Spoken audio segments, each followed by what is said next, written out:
नमस्कार दोस्तों, स्वागत है आपका स्टडी हिंदी के यूट्यूब चैनल में। Myself Om Jaiswal. Start करते हैं जीके जीएस की बहुत ही बेहतरीन क्लास जो मैं लगातार आपके लिए ला रहा हूं और आप लगातार चीज़ों को याद कर रहे हैं इस क्लास के माध्यम से। जी हाँ, एकदम परीक्षा पैटर्न दोस्तों हम लोग चल रहे हैं। और दोस्तों ये सभी प्रश्न आपके प्रीवियस ईयर प्रश्न के अकॉर्डिंग और अभी जो वर्तमान में प्रश्न हुए हैं दोनों को कंबाइन करके बनाए गए हैं। आज हमारा देखिए 23वां क्लास है। जी हाँ, इसके पहले तकरीबन 22 क्लासेस हमने ले लिए हैं और इसका रिस्पांस काफ़ी खूबसूरत रहा। आप लोग को मज़ा आ रहा है, आपको याद हो रहा है। तो बिल्कुल जो लोग भी नए होंगे पूरे सेशन को देखिए, निश्चित तौर पे आपको बहुत कुछ याद करवाऊंगा, मेरी गारंटी है।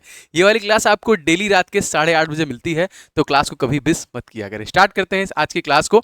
और 22 क्लास का प्लेलिस्ट बना हुआ है, प्लेलिस्ट में डायरेक्ट देख सकते हैं जो लोग भी नए होंगे उनके लिए।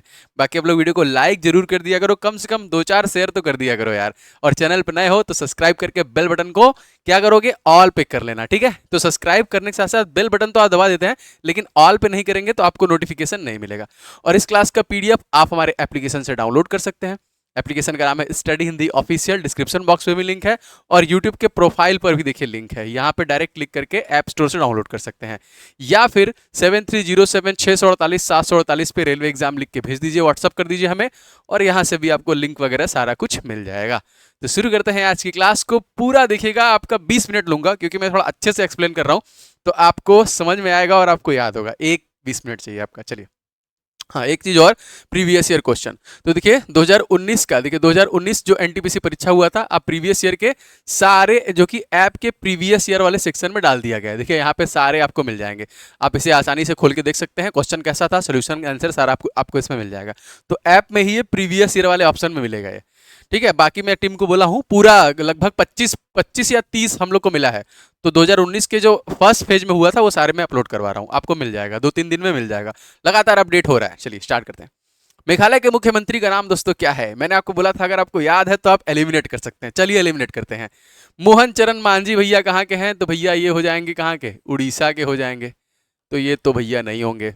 मनोज सिन्हा, जी हाँ दोस्तों, ये है LG, lieutenant governor of Jammu and Kashmir. अगर आपसे लद्दाख का पूछेगा तो आप लद्दाख का भी याद रखना, ये है बीडी मिश्रा, ठीक है। अगर लद्दाख का मान लीजिए लाइक बाई चांस पूछ लिया गवर्नर, तो बीडी मिश्रा है। कारनाट संगमा मेघालय का पूछ रहा है। और रेवंत रेड्डी भी मैंने आपको बताया दोस्तों, ये कौन है? रेवंत रेड्डी है तेलंगाना के ना, तो ये है तेलंगाना के हैं ये। तो हमने सब एलिमिनेट कर दिया, एक ही बच रहे हैं कारनाट संगमा। इसीलिए मैं बोलता हूँ आप याद कर, क्लास लेते रहो, याद हो जाएगा। सही आंसर दोस्तों हो जाएगा आपका Conrad Sangma is the correct answer. Static GK देखते हैं, कौन? मेघालय का। मेघालय मतलब मेघधन आलय, जहां पे ढेर सारे मेघ बादल हो। तो इसकी स्थापना दोस्तों हुई है 1 अप्रैल 1917। इसकी राजधानी क्या है? शिलोंग। कैपिटल पूछता है, लोकसभा सीट, राज्यसभा सीट, विधानसभा सीट भी पूछता है। तो 2 लोकसभा सीट और आपका देखिए 1 जो कि राज्यसभा सीट और 60 जो है विधानसभा सीट, तो हम कह सकते हैं 2-1-60, ठीक है। और यहाँ के राज्यपाल का नाम दोस्तों याद रखेंगे, CH Vijay Shankar. कारनाट Sangma CH Vijay Shankar, कारनाट Sangma CH Vijay Shankar, कारनाट Sangma CH Vijay Shankar governor हैं यहाँ के। अब हमारे पास 3 ऑप्शन जो मैंने और बताए थे, जैसे उड़ीसा के मोहन चरण मांझी रघुवर दास, मोहन चरण मांझी रघुवर दास। मेघालय के कारनाट संगमा CH विजय शंकर, कारनाट संगमा CH विजय शंकर। तेलंगाना के रेवंत रेड्डी जिष्णुदेव वर्मा, रेवंत रेड्डी जिष्णुदेव वर्मा, रेवंत रेड्डी जिष्णुदेव वर्मा ना, दोनों याद करते चलते हैं। चलिए आगे बढ़ते हैं। खिलाफत आंदोलन का नेतृत्व किसने किया था? बहुत आसान प्रश्न है। खिलाफत आंदोलन अली बंधुओं से संबंधित है ना, लेकिन इसमें और भी चीजें आपको बताऊंगा। फिलहाल इस क्वेश्चन का सही आंसर हो जाएगा, देखिए आपका ऑप्शन नंबर बी, अली बंधु। 1919 उसी समय एक और हुआ था, क्या हुआ था देखिए यहाँ पे। खिलाफत आंदोलन 1919 से लेकर 1924 की शुरुआत के प्रथम विश्व युद्ध के समाप्त होने के पश्चात हुआ था। यह विश्व युद्ध के तुर्की की हार के पश्चात ब्रिटेन में तुर्की की प्रति कठोर नीति अपनाने में बहुत सारे निर्णय लिए गए थे, उसी समय हुआ था। इसमें देखिए खलीफा का पद समाप्त कर दिया गया एवं तुर्कों को विभाजन में शामिल किया गया। सन 1919 में अली बंधुओं द्वारा अखिल भारतीय खिलाफत कमेटी का गठन किया गया, जिसमें इस आंदोलन की शुरुआत की गई थी, ठीक है। और इसी में एक और आंदोलन हुआ था। अब देखिए जितने भी आंदोलन हुए हैं वो आपके लिए इंपॉर्टेंट है, मैंने इसकी सूची तैयार की है और आपको डिलीवर कर रहा हूं। अगर आपसे पूछा जाएगा स्वदेशी और बहिष्कार संकल्प कब हुआ था? 1905, ठीक है। गदर आंदोलन कब हुआ था? देखिए 1913, ठीक है।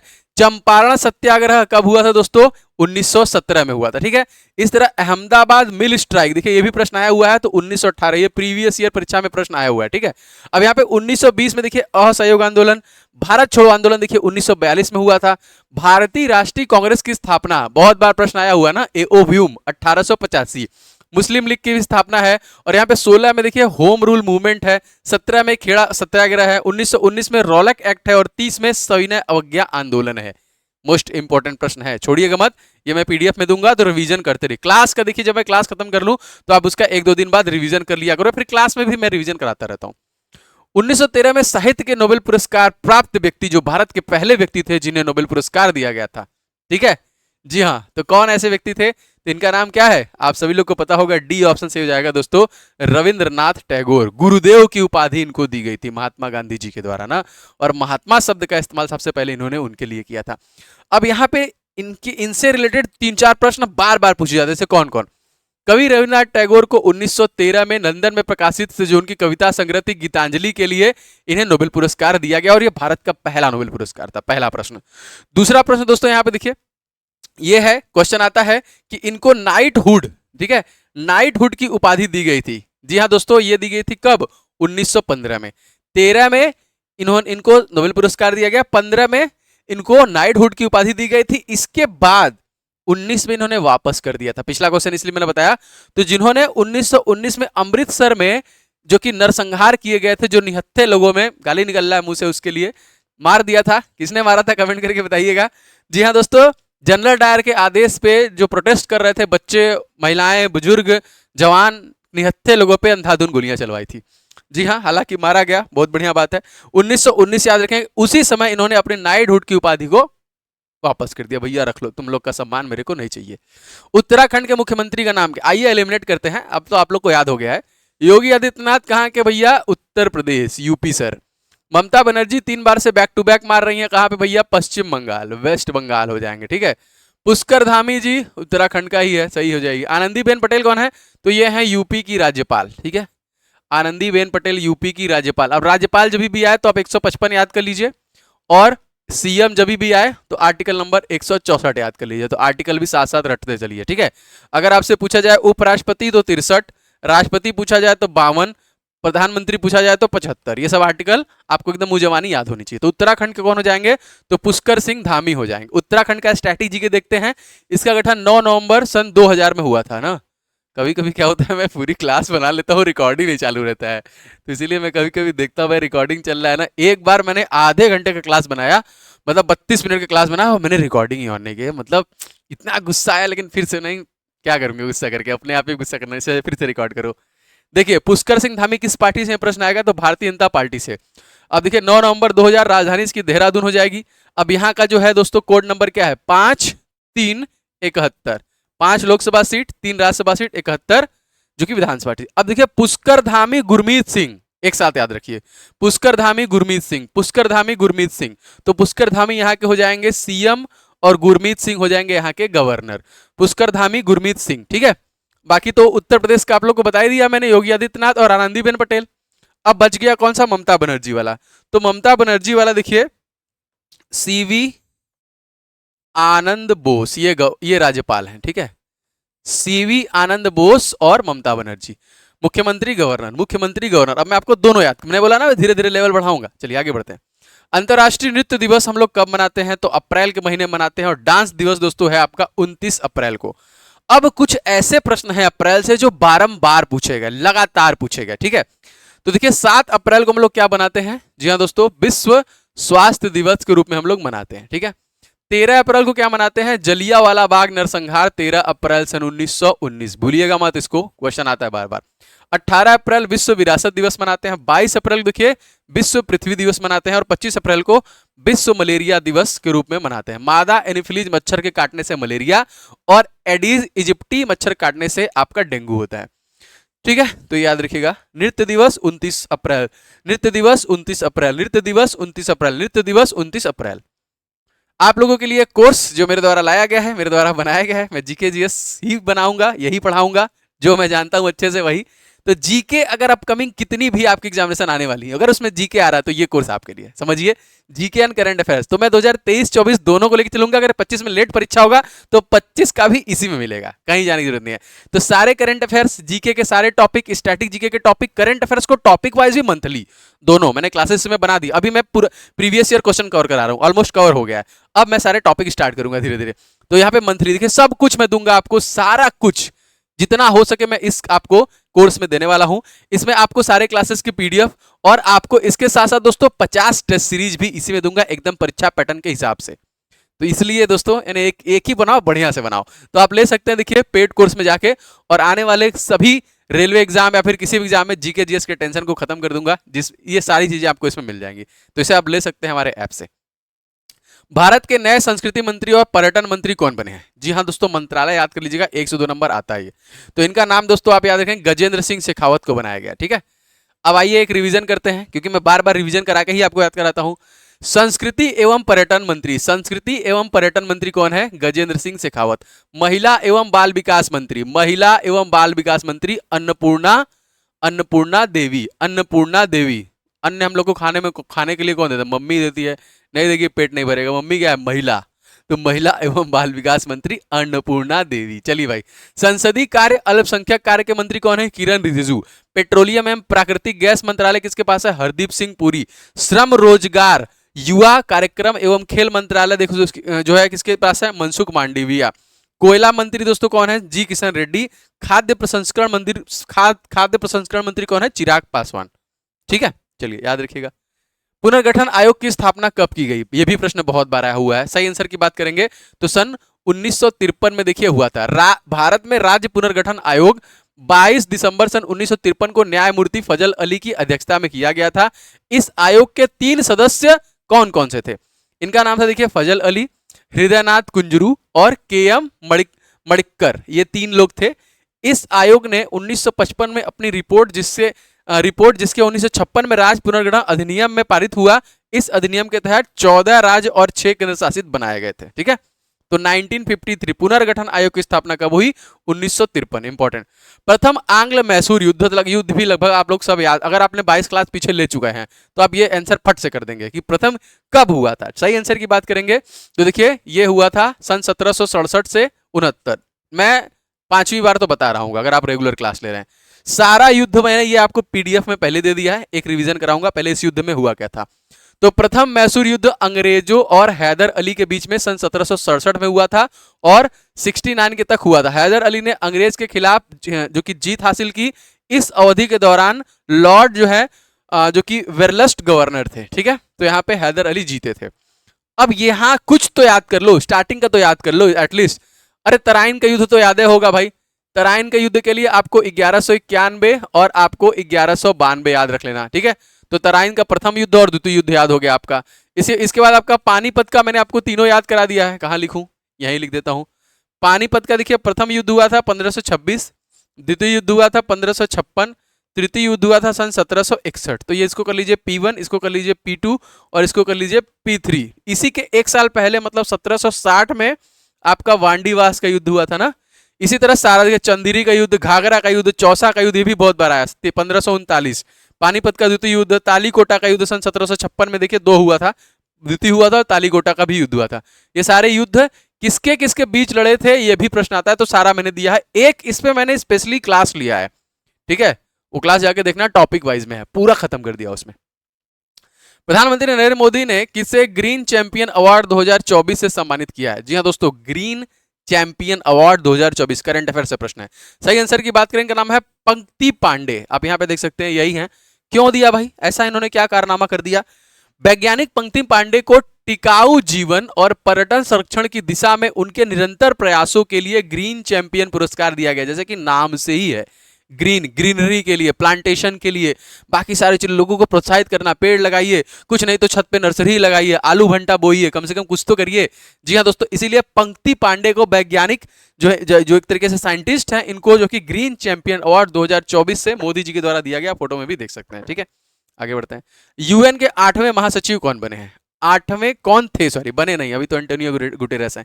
8वें कौन थे? सी, बान की मून। जी हाँ, सी इज द राइट आंसर, बान की मून थे यहाँ पे। तो संयुक्त राष्ट्र के 8वें महासचिव दक्षिण कोरिया के बान की मून थे, जिनका कार्यकाल 1 जनवरी 2007 से लेकर 31 दिसंबर 2016 तक चला था। 2011 में उन्हें दूसरी अवधि के लिए चुना गया और वर्तमान में संयुक्त राष्ट्र के जो है पुर्तगाल के हैं गुटेरस, एंटोनियो गुटेरस। अब यहाँ पे देखिए प्रश्न इससे क्या क्या बन सकते हैं, यूएन से क्या क्या प्रश्न पूछता है। संयुक्त यूएन, यूएन यूएन 1945, ठीक है, यूएन 1945, यूएन 1945, यूएन 1945, ठीक है। तो यूएन की स्थापना कब हुई? 1945। इसका दिवस कब मनाते हैं? तो 24 अक्टूबर, 24 अक्टूबर 1945, 24 अक्टूबर 1945, 24 अक्टूबर 1945। प्रथम महासचिव कौन थे? ट्रिगवेली। यूएनए के कुल सदस्य 193 देश, सदस्य देश, ठीक है। संयुक्त राष्ट्र का मुख्यालय दोस्तों इसका कहां पे है? संयुक्त राष्ट्र का तो न्यूयॉर्क में है। वर्तमान महासचिव कौन है? एंटोनियो। इससे बाहर क्वेश्चन ही नहीं जाएगा। लो, खत्म कहानी, आगे बढ़ते हैं। 2024 में महिला एवं बाल विकास मंत्रालय किसके पास है? पहले स्मृति ईरानी के पास था, तो ये नहीं है। निर्मला सीतारमण के पास नहीं है भैया, क्योंकि ये वित्त मंत्री हैं। अनुराग ठाकुर के पास भी नहीं है। एक ही ऑप्शन बचा, अभी मैंने बोला ना मम्मी खाना देती है, अन्य कौन देता है? तो महिला एवं बाल विकास मंत्री अन्नपूर्णा देवी, याद रखेंगे। अब एक बार फिर से रिवीजन करते हैं। सड़क परिवहन राजमार्ग मंत्री नितिन गडकरी, वित्त मंत्री कारपोरेट मामलों के मंत्री निर्मला सीतारमण, विदेश मंत्री एस जयशंकर, पहले भी यही थे अभी भी यही हैं। वित्त मंत्री भी पुराने वाली हैं। स्वास्थ्य परिवार कल्याण जो है रसायन उर्वरक मंत्री जेपी नड्डा, पहले ये बीजेपी के प्रेसिडेंट थे, ठीक है। कृषि एवं किसान कल्याण मंत्रालय शिवराज सिंह चौहान, पहले ये मध्य प्रदेश के मुख्यमंत्री थे, अब कौन है? मोहन यादव। आवासन एवं शहरी कार्य ऊर्जा मंत्री मनोहर लाल, वाणिज्य एवं उद्योग मंत्री पीयूष गोयल और शिक्षा मंत्री पहले भी यही थे अभी भी यही है धर्मेंद्र प्रधान, ठीक है। हाल ही में आयोजित 17वें अंतर्राष्ट्रीय पृथ्वी विज्ञान ओलंपियाड में भारतीय छात्र की कुल कितने टीमों के द्वारा स्वर्ण पदक जीता गया? ठीक है, छात्र टीम ने कुल कितने स्वर्ण पदक जीते हैं मतलब, तो दोस्तों इन्होंने देखिए 3 स्वर्ण पदक जीते हैं, ठीक है। 17वें अंतर्राष्ट्रीय पृथ्वी विज्ञान ओलंपियाड में 8 पदक कुल मिला के मिले, जिसमें 8 में से 3 गोल्ड, 2 सिल्वर और 3 ब्रॉन्ज थे यहाँ पे। तो यहाँ पे स्वर्ण पदक की बात की जा रही है, तो हमने 8 में से 3 जो है स्वर्ण पदक जीते हैं। और इसका आयोजन 8 से लेकर 18 अगस्त 2024 तक हुआ था बीजिंग, चाइना में, ठीक। करंट अफेयर से क्वेश्चन था ये। आप लोगों के लिए कुछ इंपॉर्टेंट ई बुक्स आप लोगों को एकदम 100% ले लेना चाहिए, जो कि दोस्तों मैथ के सुपर गेस्ट क्वेश्चन है 500 प्लस। आप इन सभी 500 प्रश्नों को परीक्षा से पहले पहले लगा डालिए, सारा सोल्यूशन के साथ इसमें मिल जाएगा, आपके स्पेशली एनटीपीसी परीक्षा के लिए है, ठीक है। तो लेके लगा डालिए, ऑलमोस्ट कंप्लीट। चैप्टर वाइज आप रिवीजन करते रहिए, यहाँ से प्रैक्टिस कर लीजिए और जीके को पूरा चार्ट जाइए चैप्टर वाइज, पूरा मतलब टॉपिक वाइज, सॉरी चैप्टर नहीं टॉपिक वाइज, पूरा टॉपिक, एक एक टॉपिक मैंने पूरा 70 टॉपिक बनाया है और जो सबसे ज्यादा पूछेगा उनको पहले रखा गया है, ठीक है। ये ज्यादा पूछता है, इसको पहले रखो जिससे कि पहले वो कवर कर लिया जाए। तो 70 टॉपिक का आप रिवीजन करते रहो, अभी समय है परीक्षा में, तो अभी से ले लेंगे तो आप रिवीजन करते रहेंगे। तो इसीलिए इसका नाम है ऑल इन वन जीके का, और ये सभी परीक्षा में आपको हेल्प करेगा। और जीके और स्टैटिक जीके के 2500 प्रश्न विथ डिटेल, सारे प्रश्नों के डिटेल आपको मिल जाएंगे इस वाले में। तो ये तीनों ई बुक प्लस मैंने आज पॉलिटिव का और ज्योग्राफी का भी आपको कंप्लीट संपूर्ण e book specially for railway examination दे दिया है। और ज्योग्राफी वाले में आपके लिए 500 प्रश्न भी दिए हैं, 500 जो कि वन लाइनर्स दिए हैं, जो बार बार परीक्षा में पूछे गए, तो बहुत सब आपको मिल जाएगा। तो ये देखिए ई बुक वाले सेक्शन में आपको मिल जाएगा, इसी के ऊपर आपको 2 ई बुक अब और दिखेगा। तो यहाँ पे देखिए हिस्ट्री वाला ई बुक आपके लिए कंप्लीटली फ्री है, आप इसे जाके ले सकते हैं, डाउनलोड कर सकते हैं, ऐप के ई बुक वाले सेक्शन में मिल जाएगा, ठीक है। सत्यजीत रे की फिल्म जो कि अभिजात जमींदारी जीवन शैली के पतन से संबंधित है, ये अभिजात जो है दोस्तों जमींदारी, तो ये दोस्तों है जल साधर, सी इज द राइट आंसर। तो जल साधर कौन सी ऐसी मूवी थी, यही पूछ रहा था। जल साधर सत्यजीत रे द्वारा निर्देशित फिल्म है जो कि अभिजात जमींदारी शैली के पतन संबंधित है। दोस्तों याद रखिएगा 1985 में दादा साहब फाल्के पुरस्कार से सम्मानित किए जाने वाले मृत्यु के कुछ समय बाद ही दोस्तों इन्हें भारत के सर्वोच्च सम्मान भारत रत्न से भी सम्मानित किया गया था।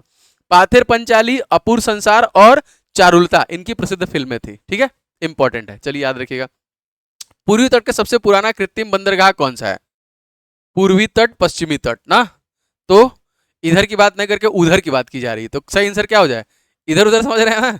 हाँ, सही आंसर हो जाएगा इस क्वेश्चन में चेन्नई। इधर ये है आपका कौन सा, ये पश्चिमी है, ये पूर्वी है, हाँ तो यही, तो इधर की बात की जा रही है। तो पूर्वी तट का सबसे पुराना कृत्रिम बंदरगाह देखिए चेन्नई हो जाएगा ना। चेन्नई बंदरगाह भारत के 13 प्रमुख बंदरगाहों में दूसरा सबसे बड़ा बंदरगाह था, पूर्वी तट का सबसे बड़ा कृत्रिम बंदरगाह है, ठीक है, अपने से बना हुआ। और सबसे बड़ा प्राकृतिक बंदरगाह है नावासोवा, महाराष्ट्र। मद्रास की संधि कब हुई? जितनी भी संधियां हुई हैं याद रखिएगा, मद्रास की संधि 1779, ठीक है। मद्रास की संधि 1779 में पहली बार एंग्लो मैसूर युद्ध समाप्त कर दिया गया। यह ब्रिटिश और मंसूर के हैदर अली के बीच में हस्ताक्षरित किया गया था इस संधि में। अब कुछ संधियां हुई हैं जो आप देख सकते हैं यहाँ पे, बहुत बार आया, सूरत की संधि है आपका, ठीक है, सालबाई की संधि है, बेसिन की संधि है ना, ग्वालियर की संधि है, पूना की संधि बहुत बार आया था, बाजीराव द्वितीय था अंग्रेजों के बीच में हुआ था ना, सुगौली की संधि, पुरंदर की संधि ना, श्री रंगपट्टम की संधि, ये सारी संधियां पूछता है। इसको आप रिवीजन करते रहिए, याद करते रहिए, आपको पीडीएफ में दे दूंगा, ठीक है। किस वर्ष पूर्व प्रधानमंत्री जवाहरलाल नेहरू द्वारा भारत में पहले नाभिकीय रिएक्टर को औपचारिक रूप से उद्घाटन किया गया? वो कौन सा था? सही आंसर की बात करेंगे तो सन देखिए 1957, ठीक है, 58 में आपका डीआरडीओ एस्टैब्लिश हुआ था।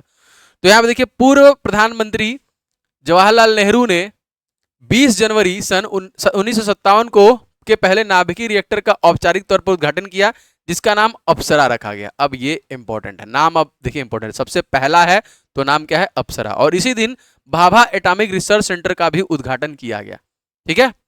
Bhabha atomic research centre 3 operating research रिएक्टरों में से अप्सरा, साइरस और ध्रुव, ये 3 है, अप्सरा, साइरस और ध्रुव, ये तीनों है। अब अप्सरा सबसे पहला है। प्रतिष्ठित महाराष्ट्र गौरव पुरस्कार 2024 से सम्मानित किया गया। महाराष्ट्र गौरव देखिए दिया गया था डॉक्टर उमा रेले को दिया गया था। मुंबई में नालंदा कृत कला महाविद्यालय से प्रतिष्ठित प्राचार्य हैं ये डॉक्टर उमा रेले, जो कि प्रतिष्ठित महाराष्ट्र गौरव पुरस्कार से दूसरे ने सम्मानित किया। यह सम्मान भारतीय शास्त्रीय नृत्य, विशेष रूप से भरतनाट्यम के क्षेत्र में उनके योगदान के लिए दोस्तों दिया गया। क्या नाम है इनका? उमा रेले, उमा रेले, महाराष्ट्र गौरव, उमा रेले, महाराष्ट्र गौरव। समुद्र लक्ष्मण अभ्यास भारत और किन देशों के बीच में आयोजित किया गया? तो नेपाल के साथ आपको याद ही हो गया होगा अब तक, सूर्य वंशम नहीं ना, किरण। चाइना के साथ हम लोगों ने गलती किया था भाई, हैंड इन हैंड करके हाथ मिला दिया था, इन्होंने हमें कोरोना दे दिया था। जापान के साथ क्या है? युद्धाभ्यास की अजय वारियर की धर्मा गार्जियन, वैसे तो क्वेश्चन मैंने लिया है, याद रखेंगे धर्मा गार्जियन है, ठीक है। तो 3 एलिमिनेट हो गया, हमको लग रहा है डी आंसर से हो जाना चाहिए। जी हाँ दोस्तों, Malaysia is the correct answer, ठीक है।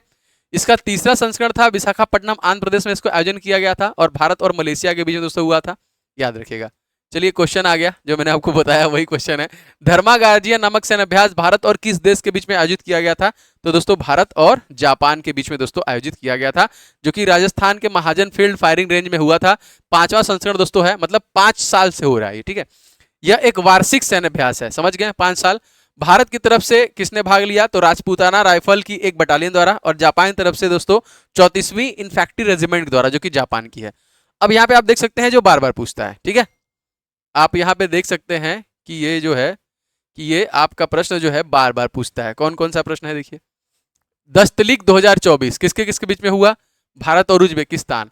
डेजर्ट साइक्लोन भारत और यूएई। सूर्य किरण भारत और नेपाल। धर्मा गार्जियन, ठीक है, भारत और जापान। खंजर, कौन सा ऐसा देश है जिसने भारत के सीने में खंजर घोप दिया? किर्गिस्तान। ऐसा नहीं है, याद करने के लिए बता रहा हूं। खंजर 2024 ना, मुझे याद आ गया वो वीडियो, कूद कूद के सीखिए, कूद कूद के, वही वाला। एक्चुअली यही सब उठपटांग हरकतों से लोग सीखते भी हैं। तो यहाँ देखिए हो जाएगा खंजर किर्गिस्तान। डेजर्ट साइक्लोन भारत और यूएई। लमित्ते देखिए, लमित्ते भारत और सेशल्स। स्लिनेक्स भारत और श्रीलंका। तो हमारा जो पड़ोसी देश है श्रीलंका और स्ली, ये याद रख लीजिए, ठीक है, श्रीलंका और स्ली, स्लिनेक्स जो है इसके साथ हुआ है। बोंगो सागर, बोंगो, अमार सोनार बांग्ला, बांग्लादेश ना, याद रखिएगा। चलिए आगे बढ़ते हैं। फूलों के अंडाशय के अंदर छोटे मनके जैसा, मनका समझ रहे हैं, डमरू जो शिव जी का डमरू होता है, इसको मनका ही बोलते हैं ना, ऐसा संरचना को दोस्तों क्या कहा जाता है? फूलों के अंदर ना, सही हो जाएगा दोस्तों, इसको बीजाणु बोलते हैं। अब इसका टोटल संरचना, क्योंकि क्वेश्चन बायोलॉजी से भी प्रश्न पूछता है, मैंने इसीलिए कोर्स में सबसे पहले प्रीवियस ईयर क्वेश्चन करा रहा हूँ सारा, जैसे फिजिक्स का, केमिस्ट्री का, बायो का डाल दिया है पूरा, संविधान का डाल दिया, ज्योग्राफी का डाल दिया, इतिहास का डाल दिया, सारा कवर हो जाएगा। तो फूलों के अंडाशय के अंदर छोटे मैनकी जैसी संरचना को बीजाणु कहा जाता है। बीजाणु बहुत से पौधे, कवक, शैवाल और प्रोटोजोआ के जीवन चक्र के महत्वपूर्ण भाग होते हैं। कुछ जीवन के तंतुओं के सिरे पर बीजाणु धानी बनती है, जिसमें बीजाणु पाए जाते हैं। बीजाणु गोल होगा, गोल संरचना के होते हैं, जो एक मोटी भित्ति में सुरक्षित होते हैं। अनुकूल परिस्थितियों मिलने पर बीजाणु वृद्धि करने के लगते हैं और अलैंगिक प्रजनन भी करते हैं, ठीक है। यूएन के उस प्रमुख अंग की पहचान करें जिसे 1994 में निकाल दिया गया था। यूएन का अंग है, पार्ट है ना, सही आंसर हो जाएगा यहाँ पे। इसका नाम था न्यासिता परिषद था। तो यहाँ पे देखिए संयुक्त राष्ट्र चार्टर्ड ने संयुक्त राष्ट्र के 6 अंगों में से एक जो है ट्रस्टीशिप काउंसिलिंग न्यासिता परिषद को 1945 में स्थापित किया। ये अंतर्राष्ट्रीय ट्रस्टीशिप जो कि सिस्टम के तहत इसे रखा गया था। और दोस्तों इसे 1 नवंबर 1944 को पलाऊ की स्वतंत्रता 1 महीने बाद ही अंतिम शेष ट्रस्ट क्षेत्र से कार्यों से इसे निलंबित कर दिया था। ठीक है, तो ये याद रखिएगा 1945 ही था, यूएन को स्टैब्लिश किया गया था। कौन सा मंदिर माउंट आबू पर स्थित नहीं है? अच्छा, ऑप्शन क्या है? बिमल, तेजपाल, विश्वनाथ मंदिर, काशी विश्वनाथ मंदिर हो जाएगा इस क्वेश्चन में सी आंसर। देखिए विश्वनाथ मंदिर जो है कि 12 ज्योतिर्लिंगों में से एक, बनारस में स्थित है। ठीक है, आप लोग आइए हमारे यहाँ बनारस में, काशी विश्वनाथ का दर्शन कीजिए। अब हम लोगों को दर्शन, इतने लोग आ रहे हैं ना कि हम लोग को भी दर्शन करने में दिक्कत होता है। तो ये है भैया काशी विश्वनाथ मंदिर, मोदी जी के द्वारा एकदम मस्त बना दिया गया है इसे। श्री वरदराजन का मंदिर कांचीपुरम किस देवता को समर्पित है? बहुत बढ़िया भाई, सही आंसर हो जाएगा। देखिए विष्णु देव को समर्पित, देखिए ये आपका मंदिर है, विष्णु देव को ये समर्पित है। तो वरदराजन पेरुमल मंदिर भगवान विष्णु को समर्पित एक हिंदू मंदिर है। यह तमिलनाडु के कांचीपुर शहर में है। इस मंदिर के कई नाम और भी हैं, जैसे कि देवराज स्वामी मंदिर और पेरुमल कोइल। अगर ये भी नाम प्रश्न में आएगा तो आप इसे याद रखिएगा। भारतीय राष्ट्रीय आंदोलन के दौरान निम्नलिखित में से किसे मशीनों और प्रौद्योगिकियों का महिमा मंडल नहीं करने के कारण मानव समाज का प्रतीक माना जाता है? यह होगा दोस्तों आपका चरखा। ठीक है, तो भारतीय राष्ट्रीय आंदोलन के दौरान चढ़े मशीनों और प्रौद्योगिकी का महिमा मंडल नहीं करने का कारण मानव समाज का प्रतीक माना गया किसे? चरखे को। गांधी जी ने चरखे को आजादी की लड़ाई में आर्थिक स्वावलंबन का प्रतीक बनाया। गांधी जी के अनुसार चरखा एक वैकल्पिक आर्थिक व्यवसाय का प्रतीक भी था। ठीक है, चरखा। हाल ही में देना बैंक और विजया बैंक इनमें से विलय हुआ था, किसमें विलय हुआ था इन सभी ऑप्शनों में से? दोस्तों ये बैंक ऑफ बड़ौदा में इसका विलय किया गया था। ठीक है, बैंक ऑफ बड़ौदा में। अब यहाँ पे सबसे ज्यादा प्रश्न आता है एसबीआई से ना, तो एसबीआई के देखिए फिर से चेंज हुए हैं, अगस्त में ही चेंज हुए हैं, कार्यकाल खत्म हुआ है। तो भारतीय स्टेट बैंक के नए चेयरमैन बने हैं चल्ला श्रीनिवासुलु शेट्टी। उन्होंने 28 अगस्त 2024 को दिनेश कुमार खारा की जगह ली है। ठीक है, तो ये नए चेयरमैन बने हैं, याद रखिएगा। तो ये थी आज की क्लास, बताइए कैसी लगी कमेंट करके, और लाइक का बटन जरूर दबा दीजिएगा, शेयर भी कर दीजिएगा। आप लोग लगातार लगातार आपके लिए देखिए क्लासेस ला रहा हूँ। ये तीनों ई बुक और 2-3 ई बुक मैंने और बना दिया है, जरूर ले लीजिएगा। मैथ और जीके, तो ये जीके बहुत इंपॉर्टेंट है क्योंकि जीके 40 नंबर का आ रहा है भाई, 50 नंबर का CBT2 में भी आ रहा है, अन्य में भी सबसे ज्यादा इंपॉर्टेंट जीके का ही है। तो आप ये लेकर रिवीजन करते रहिए, मैथ क्वेश्चन लगाए, सोल्यूशन के साथ प्रैक्टिस करते रहिए। और स्टडी जीके के 2500 प्रश्न है रिविजन के लिए आपके। और मैंने ज्योग्राफी कंप्लीट और पॉलिटी कंप्लीट और हिस्ट्री का तो फ्री ही ई बुक है, ये वाला हिस्ट्री वाला ई बुक फ्री है। आप इसे पूरा है स्पेशली रेलवे के लिए, आप इसे पूरा कवर कर सकते हैं, ले सकते हैं इसे। तो ये सारा देखिए आपको ई बुक वाले सेक्शन मिल जाएगा, पेड बैच में आपको पेड कोर्स मिल जाएगा, और प्रीवियस ईयर क्वेश्चन यहाँ पे पीडीएफ वाले सेक्शन में आपको क्लास का पीडीएफ मिल जाएगा। और ये कोर्स स्पेशली आप लोगों के लिए है, जो मैंने पूरी जी जान से मैं बना रहा हूँ। थोड़ा समय लूंगा इसके लिए क्योंकि अभी परीक्षा में भी समय है, तब तक ये भी क्लास ले रहे हैं, यहाँ भी आप लोग क्लास लीजिए। इसमें टेस्ट सीरीज भी मैं दूंगा संपूर्ण, एकदम परीक्षा से पहले पहले आपको सारा मिल जाएगा, 1.5 महीने पहले ई बुक वाले, ये पेड कोर्स वाले में हो जाएगा। देखिए मेरी कोशिश पूरी रहेगी कि जितना ज़्यादा हो सके चीज़ें आपको इसमें दी जाए कि आपको कहीं दूसरी जगह जाने की जरूरत ना पड़े। ठीक है, एटलीस्ट जीके के लिए। बाकी आप मेरा क्लास लेते रहेंगे, अभी भी कोई दिक्कत नहीं, सही बता रहा हूँ, मैं पूरी कोशिश करता हूँ कि एकदम बढ़िया से पढ़ाओ ना। चलिए मिलते हैं अगले क्लास में, वीडियो को लाइक शेयर कर दीजिएगा, चैनल पर नए होंगे तो सब्सक्राइब करके बेल बटन को ऑन कर लीजिएगा। थैंक यू सो मच, जय हिंद।